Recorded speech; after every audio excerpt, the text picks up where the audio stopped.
ಒಂಟಿತನ ಕಾಡುತ್ತಿದೆಯೇ? ನಿಮ್ಮ ಮನಸ್ಸಿಗೆ ನೀವೇ ಸ್ನೇಹಿತರಾಗಿ. ನಮಸ್ಕಾರ ಸ್ನೇಹಿತರೆ. ಇಂದು ನಾವು ಅನೇಕ ಜನರು ಅನುಭವಿಸುವ ಆದರೆ ಹೆಚ್ಚು ಮಾತನಾಡದ ಒಂದು ವಿಷಯದ ಬಗ್ಗೆ ಮಾತನಾಡೋಣ. ಒಂಟಿತನ.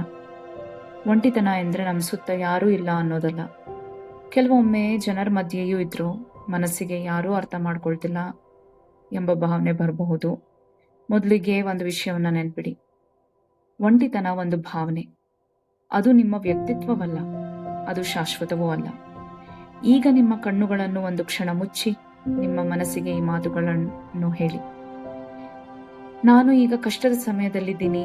ಈ ಭಾವನೆ ನಿಜ, ಆದರೆ ಇದು ಎಂದಿಗೂ ಹೀಗೆ ಇರೋದಿಲ್ಲ. ನಾನು ನಿಧಾನವಾಗಿ ಇದರಿಂದ ಹೊರಬರ್ತೀನಿ. ನಾವು ನಮ್ಮ ಸ್ನೇಹಿತರಿಗೆ ಎಷ್ಟು ಪ್ರೀತಿಯಿಂದ ಧೈರ್ಯ ಹೇಳ್ತೀವೋ ಅಷ್ಟೇ ಪ್ರೀತಿಯಿಂದ ನಮ್ಮ ಮನಸ್ಸಿನೊಂದಿಗೆ ಮಾತನಾಡೋದನ್ನ ಕಲಿಬೇಕು.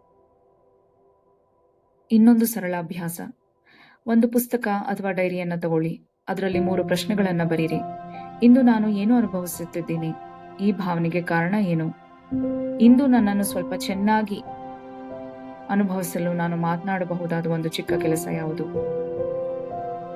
ಉತ್ತರಗಳು ದೊಡ್ಡದಾಗಿರಬೇಕೆಂದಿಲ್ಲ.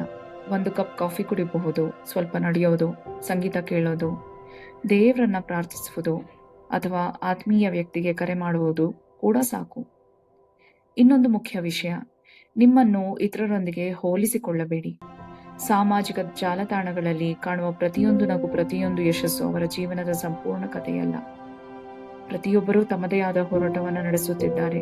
ಕೊನೆಯದಾಗಿ, ಪ್ರತಿದಿನ ಕನ್ನಡಿಯ ಮುಂದೆ ನಿಂತು ಈ ಮಾತನ್ನ ಹೇಳಿ. ನಾನು ಸಾಕು, ನಾನು ಮೌಲ್ಯಯುತ ವ್ಯಕ್ತಿ, ನನ್ನ ಜೀವನಕ್ಕೆ ಅರ್ಥವಿದೆ. ಇಂದಿನ ದಿನ ಕಷ್ಟವಾಗಿರಬಹುದು, ಆದರೆ ನಾಳೆ ಹೊಸ ಅವಕಾಶಗಳನ್ನು ತರುತ್ತದೆ. ಈ ಚಿಕ್ಕ ಅಭ್ಯಾಸಗಳು ನಿಮ್ಮ ಮನಸ್ಸಿಗೆ ನಿಧಾನವಾಗಿ ನೆಮ್ಮದಿಯನ್ನು ತರುತ್ತವೆ.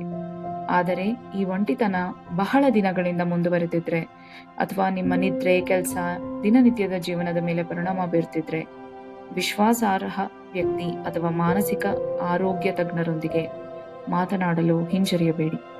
ಸಹಾಯ ಕೇಳುವುದು ದುರ್ಬಲತೆಯಲ್ಲ, ಅದು ಧೈರ್ಯದ ಹೆಜ್ಜೆ. ಈ ವಿಡಿಯೋ ನಿಮಗೆ ಇಷ್ಟವಾದರೆ ಲೈಕ್ ಮಾಡಿ, ನಿಮ್ಮ ಆತ್ಮೀಯರೊಂದಿಗೆ ಹಂಚಿಕೊಳ್ಳಿ ಮತ್ತು ಇನ್ನಷ್ಟು ಇಂತಹ ಕನ್ನಡ ವಿಡಿಯೋಗಳಿಗೆ ಚಾನೆಲ್ ಅನ್ನು ಸಬ್ಸ್ಕ್ರೈಬ್ ಮಾಡಿ. ಧನ್ಯವಾದಗಳು. ನಿಮ್ಮ ಮನಸ್ಸಿನ ಕಾಳಜಿ ವಹಿಸಿ.